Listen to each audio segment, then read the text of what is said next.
كيبدا الفيلم بأسيا واختها الصغيرة ماريا وهما واقفين قدام الواجهة ديال واحد الحانوت وكيتفرجوا في واحد المجسم ديال عائلة مجموعين كاملين على الطبلة.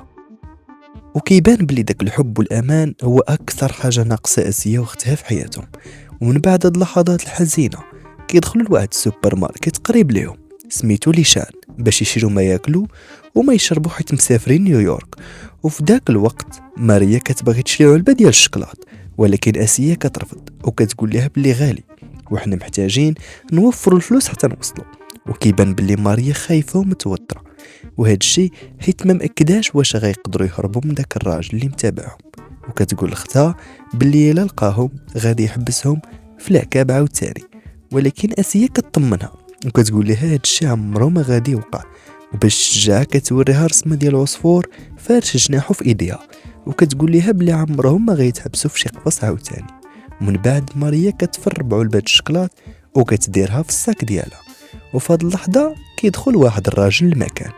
ماريا كتخلع وكتجري وكتخبى مورا آسيا، والراجل كيكون غادي بشوية وكيعيط عليهم وكيقول لهم بلي راه ما مقلقش منهم حيت مقدر بلي الدنيا صعبت عليهم من بعد ما ماتت ماماهم. وفي هاد اللحظة كيلقى السلال اللي كانوا هزينها، فالبنات كيستغلوا الفرصة وكيحاولوا يهربوا من الحانوت، ولكن جرس الانذار كيصوني بسبب الشكلاط اللي مسرو.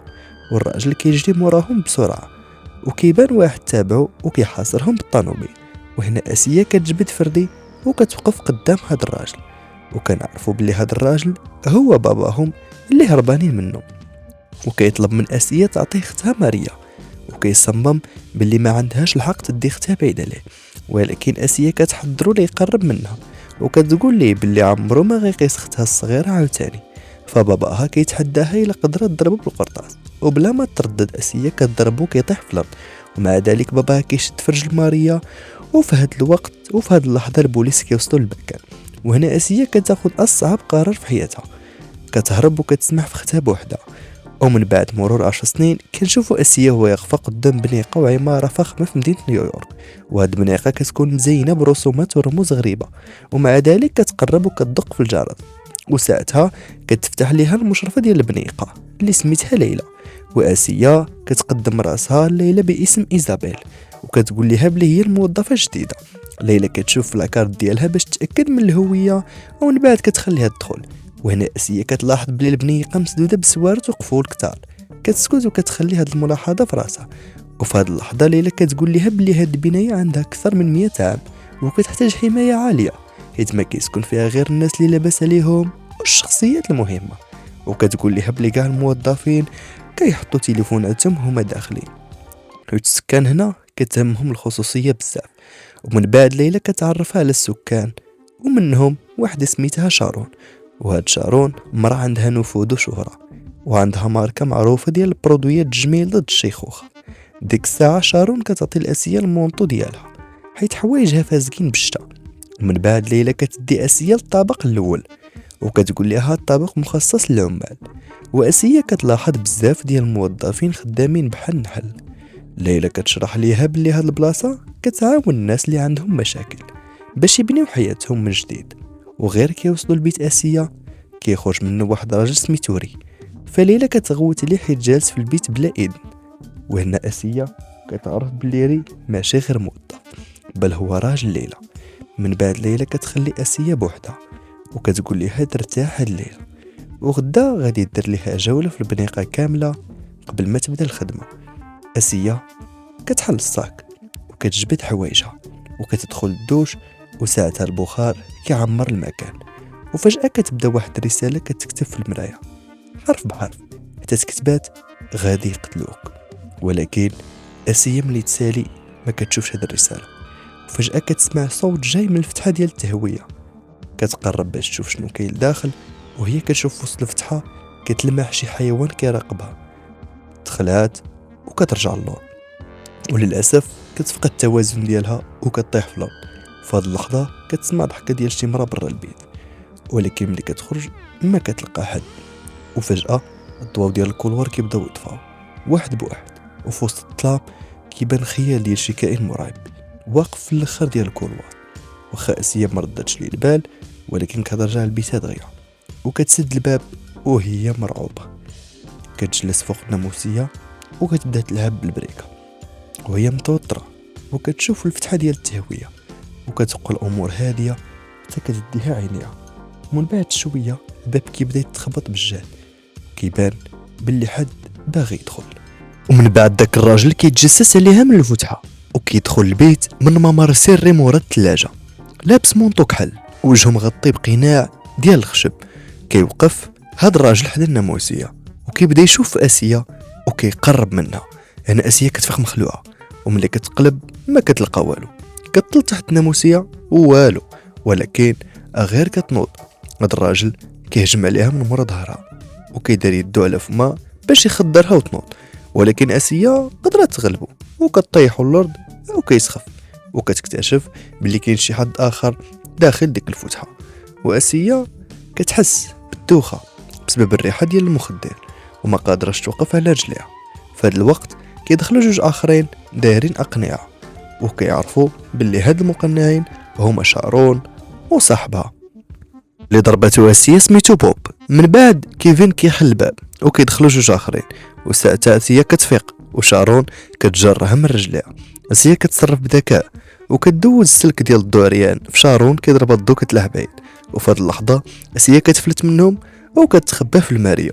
مني كيحلوا الماريو آسيا كتبتسم باستهزاء وكتجبد سيف من الصاك او كتطير راس كيفن. من بعد كتهز مكحلة وكتصيد البقية، كتدفع بوبو شارون للمنطقة ديال الناموسية او كتبقى تطعن فيهم موراها. شارون كتحاول تضرب القرطة لآسيا ولكن ما كتقيساش، فآسيا كتهجم عليها وكيبداو يتناتفوا.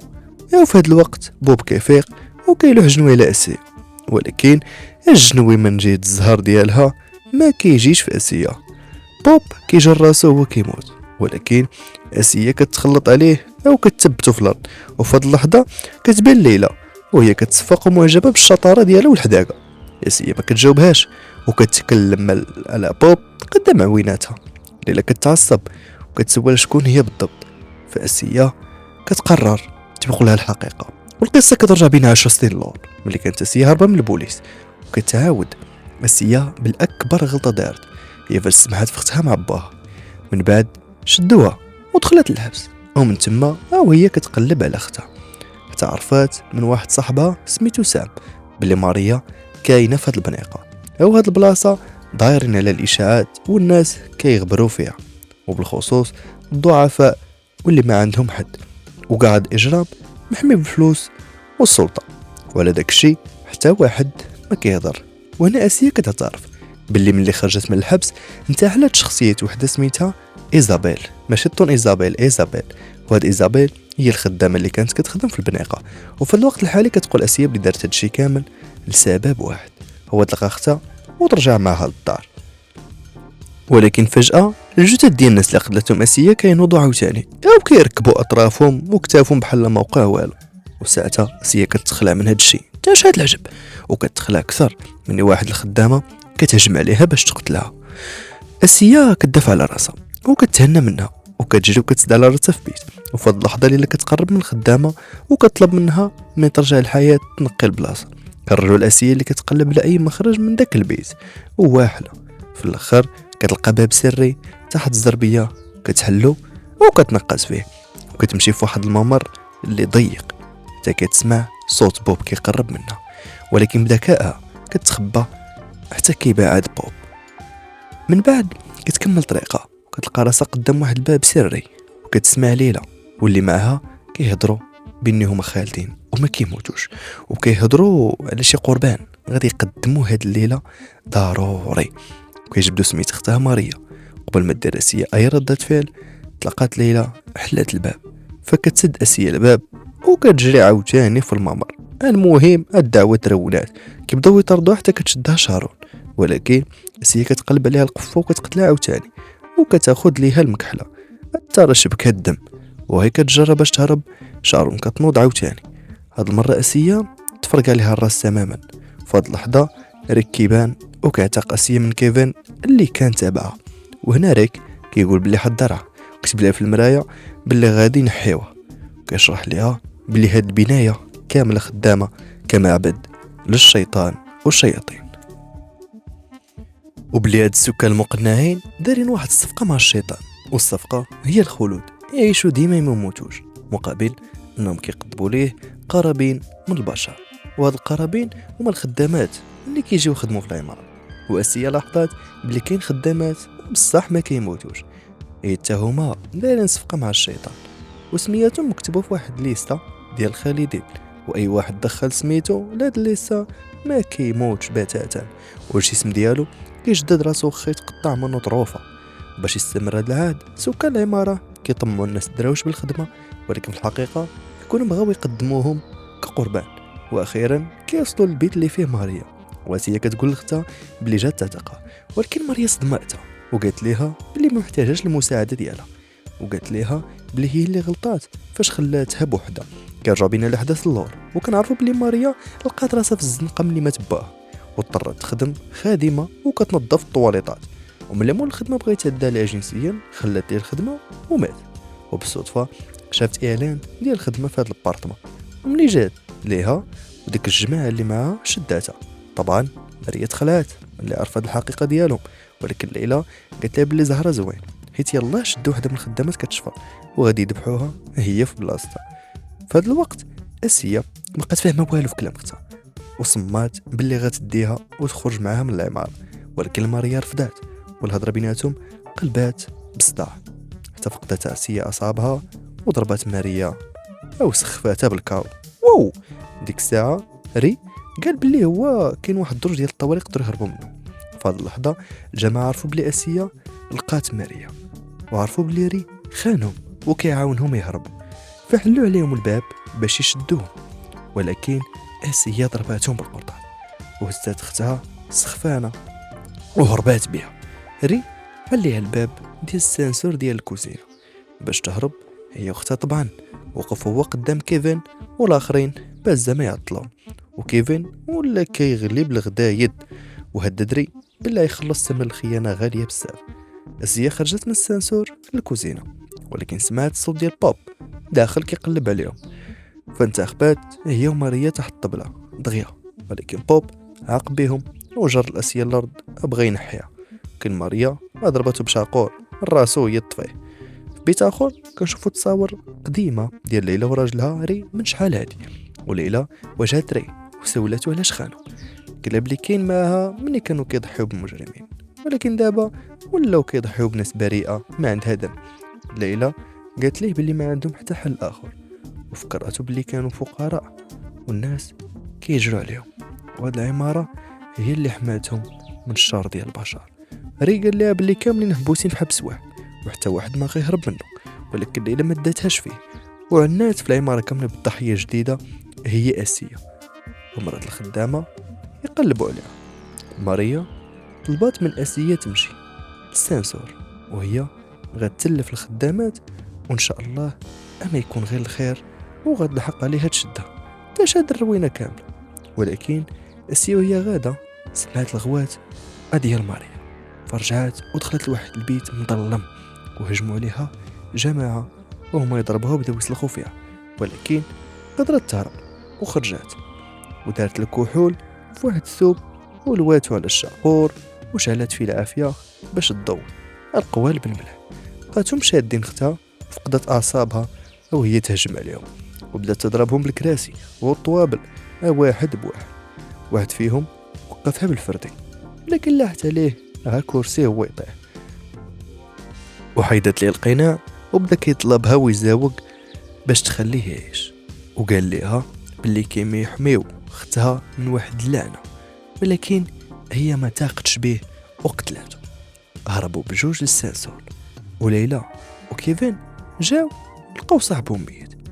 اسيا وماريا طلعوا في الدروج ديال الطوارئ، ولكن بوب تبعهم وخرج ليهم واحد اخر من السانسور، ولكن اسيا جراته وطاح فوق بوب ودخلت هي واختها من باب ديال السانسور.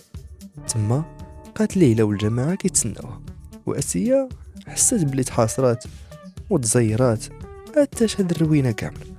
هداتهم بلي غتلوح راسها وغادي تموت باش حرمهم من القربان وما يربحوا معايا والو.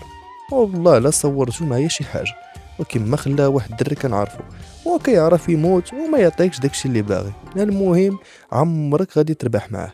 وراه سميتو يونس بالمناسبه. ردوا البال من بحال هاد السميات. ما علينا. طلبات من ليلى تخلي ماريا تمشي مقابل تسلم راسها، ولكن ليلى كشفت الحقيقه، قالت لي بلي ماريا ما محبوساش بزاف، بلي هي دارت اتفاق مع الشيطان. فلاش باك كيبين بلي ماريا هي اللي اختارت الخادمه ايزابيل تكون قربان في بلاصتها، ولكن الزهر جاب اختها في بلاصتها. اسيا انهارت وكيفن بغى يشدها، ولكن دفعته وزلقات وطاحت في البير ديال السانسور.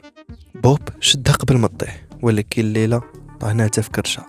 داوهم كاملين للطابق الاخر باش يبداو الطقوس. البيت عامر شموع ورموز اللي غريبه بزاف، وفيه الراس ديال حلوف اللي هو خنزير بطبيعه الحال مكتوبين فيه سميتو. والشيطان بان ليهم، وكيفين قال الشيطان بلي ماريا وري خانونا. ليلى دافعات على رجلها، ولكن الشيطان مسح سمية ري من الراس ديال الخنزير. كيفاش البلان وفقد الخلود، والشيطان خير ليلى تقتل راجلها ولا تموت هي، واختارت تقتلو. ماريا طلبات من الشيطان يسامحها وامرها تقتل اسيا بيديها بجوج. اسيا كترجعها، عافاك ما ديريهاش، مسخوط الوالدين. ولكن ماريا ما استسلمتش وكتبت السميه ديالها في الليسته، وقالت لاسيا بلي كان كيحسب ليها غيبقى ليهم الوقت. وفجاه ماريا ضربات راسها وهي توفى. إنا لله والدحمن. اسيا فهمت بلي ماريا ضحات براسها وكتبات سمية اسيا في لا ليست، فاسيا ولات خالده ما كتموتش. ماريا طلبات من اسيا تنحيهم كاملين، واسيا قطعت الطرف اللي فيه سميتها من راس الخنزير وهي تخبيه، وجروحها كامل براد، وهجمات عليهم وما قدر حتى واحد يوقفها ولا يوقف ليلى لبست راس الخنزير وهجمات.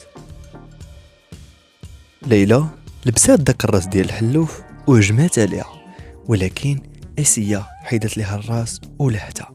ليلى طاحت على واحد القضيب ديال الخشب وهي توفى. اسيا شالت العافيه في راس الخنزير كامل، وقال لي مكتوبه سميتهم تما بداو كيموتوا واحد واحد واحد بواحد. ولا طاحت الراس في البير ديال السانسور، مع لاحد داك الراس اللي يحضر السينما تسمعات ديك بوم وهو يتفرقع، وهي تخرج هزه الجثه ديال اختها الله يرحمها يا ودي، وحطاتها في الطوموبيل ديال سام. مفاجاه ماريا باقا حيه. تا كي درتي لها ماريا باقا حيه، ولكن رجع بينا شويه الله وحلهم هيا عقلكم. بديتي بحال بديتو كتهضروا الله يحضر السلامه. ركزوا معنا صاحبي شويه وزيروا راسكم، حيتاش اسيا كتبات سميه ماريا في الليسته وهي تقول بالشيطان. ترى هاد العيالات الله يحضر السلامه الله يفكرهم بهازهم والشيطان وقول بوه. المهم علينا مشاو كاملين وفرحانين، وفي اللحظه الحاسمه العماره كامله تفرقعت وهي تدمر. وسال الفيلم، وكان معكم عبد الاله بالحاج في الفيديو ديالنا. كنتمنوا ديروا لي لايك، ولا عجبكم الفيديو خلوا لي فولو، وان شاء الله ما يكون غير الخير. وخليوا لنا في كومونتيرات الفيلم الجاي اللي بغيتوا تتفرجوا فيه، وما تسالوني غير ملخص زوين بصوتي. عليكم المتابعين وتهلاو.